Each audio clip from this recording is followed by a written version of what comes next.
पशुपति शमशेर जबरा। सम्माननीय सभामुख महोदय, अहिले कर्णाली पुगेका केही नेताहरू जो आफै यो सदन र सरकारमा हुनुहुन्छ, उहाँहरूले कहिले कर्णालीमा नेता नभएको त कहिले कर्णालीका जनताले भात खान नपाएका जस्ता अपमानजनक अभिव्यक्ति दिने गरेका छन्। यसप्रति म दुःख व्यक्त गर्न चाहन्छु। उहाँहरूलाई कर्णालीमा नेता नभएका होइनन्, तर बजेट कब्जा गर्ने र राज्य स्रोतमाथि रजगज गर्ने बेइमान राजनीतिक व्यक्ति नभएको बारेमा जानकारी गराउन चाहन्छु। सभामुख महोदय, कर्णाली र विशाल खस साम्राज्यको इतिहास नबुझेर हावादारी अभिव्यक्ति दिने ती पात्रहरूलाई 2200 राज्य र खस साम्राज्यकालीन इतिहास अध्ययन गर्न आग्रह गर्दछु। कर्णालीमा भोगमरी थिएन सभामुख महोदय, त्यो एयरपोर्टमा पाउने सेतो चामल मरी मात्रै थियो। जुन ठाउँमा कागुनो, कोदो, फापर र विश्वको सबैभन्दा अमूल्य मार्सी चामल पाउने ठाउँमा कहिले पनि भोगमरी थिएन सभामुख महोदय। र हामी दसैँको टीका स्वयं प्रधानमन्त्रीले खाएर मार्सी चामल भनेर ब्रान्डिङ गरिदिएको मार्सी चामलबाट हामी टीका लगाउँथ्यौँ सभामुख महोदय। त्यसैले राज्य सत्ताको चरम दुरुपयोग गरेर संविधानको मर्मलाई उल्लङ्घन गर्दै कहिले गौरवको आयोजनाको नाममा, कहिले भ्यू टावरको नाममा, कहिले सुरुङ मार्गको नाममा त कहिले एयरपोर्टको नाममा राज्यको बजेट ठेकेदारसँग सेटिङ कब्जा गर्नेले कर्णालीमा नेता र राजमार्ग उस्तै रहेछन् भन्नु लज्जास्पद अभिव्यक्ति हो सभामुख महोदय।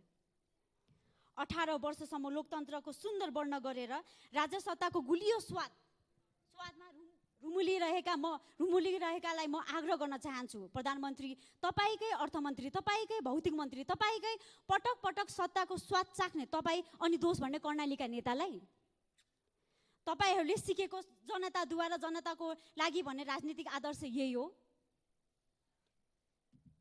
आफ्नो निर्वाचन क्षेत्र सीमित भएर यति बजेट ल्याएँ उति बजेट ल्याएँ भन्ने अभिव्यक्ति जिल्ला तहको नेताको हुनुपर्ने हो।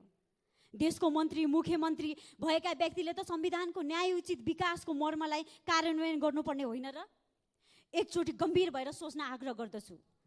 सभामुख महोदय, देशमा 80 राजमार्गलाई राष्ट्रिय राजमार्ग बनाउँदा जुम्ला सुर्खेत सडकको बेहाल पार्ने काम कर्णालीका नेताले गरेका होइनन्।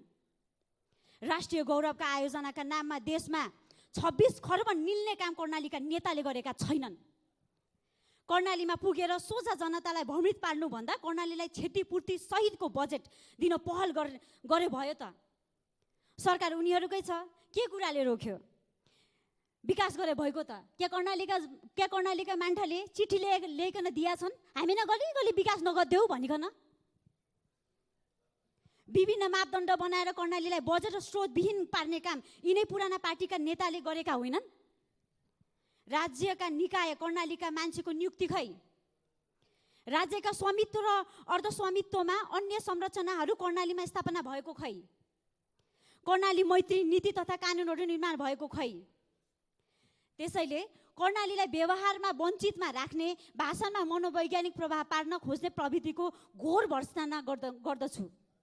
सभामुख महोदय, पञ्चायत, बहुदल र गणतन्त्रमा समेत राज्यको प्राथमिकतामा नपरेको कर्णालीलाई यो बजेटमा प्राथमिकतामा पारियोस्। कम्तीमा पनि कुल पुँजीगत बजेटको 15% बजेट कर्णालीका सडक, यातायात, शिक्षा, स्वास्थ्य र रोजगारको क्षेत्रमा विनियोजन गरियोस्।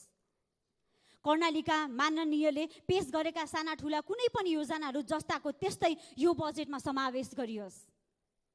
होइन भने कर्णालीको भावना खेल्ने तत्त्वका विरुद्ध अब यहाँ कर्णालीका जनताले कडा जवाब दिनेछन् भन्ने जानकारी गराउँदछु।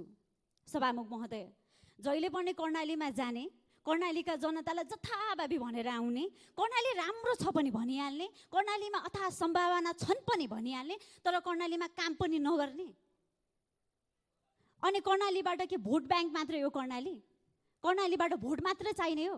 अहिले जुन पार्टीका प्रधानमन्त्री हुन्छ सायद उहाँकै पार्टीमा पनि सबैभन्दा बेसी भोट आएको होला। मेरै जिल्लाबाट समानुपातिक भोट सबैभन्दा धेरै एमालेलाई आएको थियो।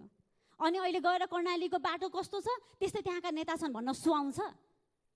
म प्रधानमन्त्रीज्यूलाई र अर्थमन्त्रीज्यूलाई र भौतिक मन्त्रीज्यूलाई पनि आग्रह गर्न चाहन्छु। पहिलाको जस्तो भौतिक मन्त्रीज्यूले जस्तो व्यवहार गर्नुभएको थियो, योचोटि भौतिक मन्त्रीज्यूले त्यस्तो व्यवहार नगरोस् र प्रधानमन्त्रीज्यूकोमा चाहिँ कर्णाली र भित्री मधेस आँखा अगाडि होस् र योचोटिको बजेट त्यत्तिकै नै न्याय उचित तरिकाले कर्णालीमा समावेश होस् र हामी कर्णालीका जनताको र कर्णालीको जनताको भोटको मर्म बुझियोस्, सम्मान गरियोस्। होइन भने कर्णालीको जनतालाई सरकारले सम्मान गर्दैन भने कर्णालीको जनताले पनि यो सरकारलाई सम्मान गर्दैन भविष्यमा भन्ने कुरा पनि म यहाँ राख्न चाहेँ। धन्यवाद।